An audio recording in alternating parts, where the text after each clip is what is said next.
कुछ दिन पहले हमारी भारतीय मजदूर संघ के सभी प्रमुख साथियों के साथ बैठक हुई थी और बहुत सारे विषय जो कर्मचारियों से संबंधित थे उन विषयों पर चर्चा हुई थी। तो विभागों को हमने उस वक्त भी आदेश दिए थे और समाधान की दृष्टि से जो चीजें उसमें की जा सकती है उसमें आप कार्रवाई शुरू करें और उस दिशा में कार्रवाई आगे हुई भी है। लेकिन उसके साथ उस वक्त हमने एक चीज जरूर कही थी कि बजट से पहले एक बार और जो महत्वपूर्ण सुझाव हमको आप लोग देना चाहते हैं कर्मचारियों के मुतालिक, तो वो सुझाव हमको दें।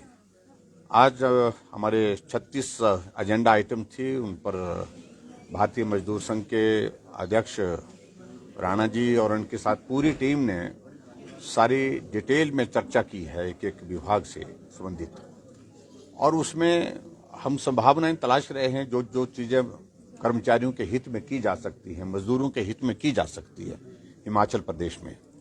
हालांकि मैं इस बात से भी सहमत हूं, मैंने वाकिफ भी किया सभी साथियों को कि कोविड की सिचुएशन के कारण बहुत सारी चीजें जो करने की दिशा में हम आगे बढ़ करके सोचते थे उसमें कठिनाइयां हैं, लेकिन फिर भी उसके बावजूद हमारा ईमानदार प्रयास रहेगा कर्मचारियों के हित में और हमारे कर्मचारियों के साथ साथ में हमारे जो मजदूर हैं उनके इस हित में जो है जो भी बेहतर किया जा सकता है वो बेहतर करने की कोशिश करेंगे। ये हमने आज की बैठक में कही। तो जो सुझाव हमारे पास आए हैं अधिकारियों ने सबने नोट कर लिया है।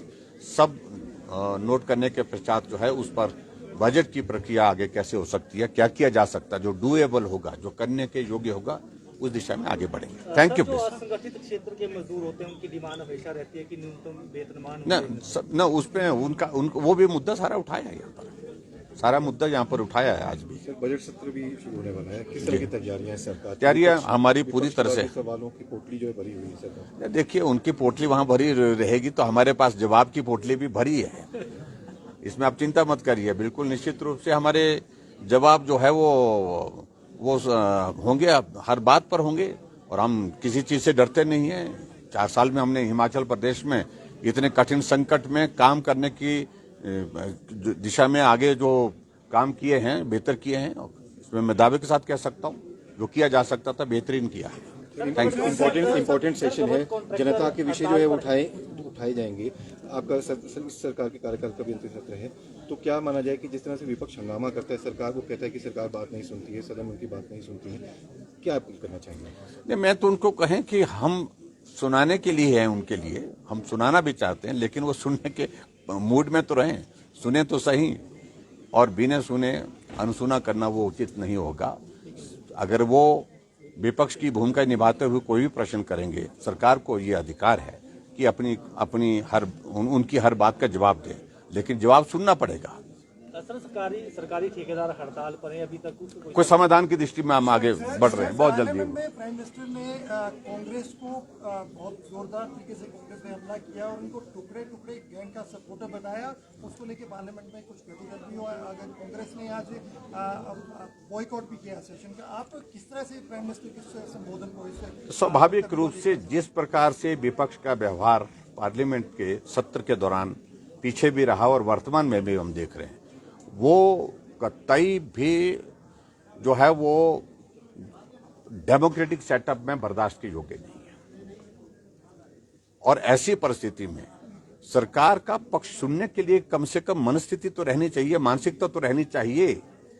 और ऐसी परिस्थिति में लगातार इस प्रकार से आरोप लगाना, बात कहना और अपनी बात कहने के बाद सरकार के पक्ष को नहीं सुनना, ये दुर्भाग्यपूर्ण है।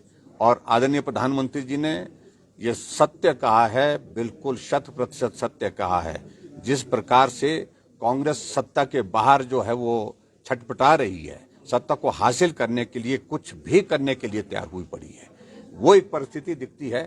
तो टुकड़े टुकड़े गैंग को इकट्ठा करने की कोशिश कर रही है और उनके साथ उनके सहयोग से, चाहे कांग्रेस के अंदर भी बहुत सारे लोग हैं उसमें जो उस पक्ष में नहीं हैं, लेकिन फिर भी कुछ नेता कांग्रेस पार्टी सारी नहीं, कुछ नेता उसमें जो इस प्रकार से ऐसी कोशिश कर रहे हैं कि हम सत्ता हासिल कैसे करें। इसलिए सबका इस प्रकार से जो टुकड़े टुकड़े गैंग का जिक्र आ रहा है, उसका भी सहयोग लेने के लिए तैयार हुए। लास्ट क्वेश्चन है, पुलिस बैंड ने बहुत ही अच्छा प्रदर्शन किया है, नाम कमाया है प्रदेश पुलिस ने कलर्स टीवी पर। मैं बहुत बधाई देता हूं उनको, हमारे बहुत अच्छे आर्टिस्ट के रूप में उनने परफॉर्म किया कलर टीवी पर, और हुनर जो एक कार्यक्रम आता है तो उसमें मुझे मैं उनको बधाई भी देता हूं, शुभकामनाएं देता हूं। और यहाँ पर भी हमने देखा, कई बार हमने उनकी परफॉर्मेंस देखी है, बिल्कुल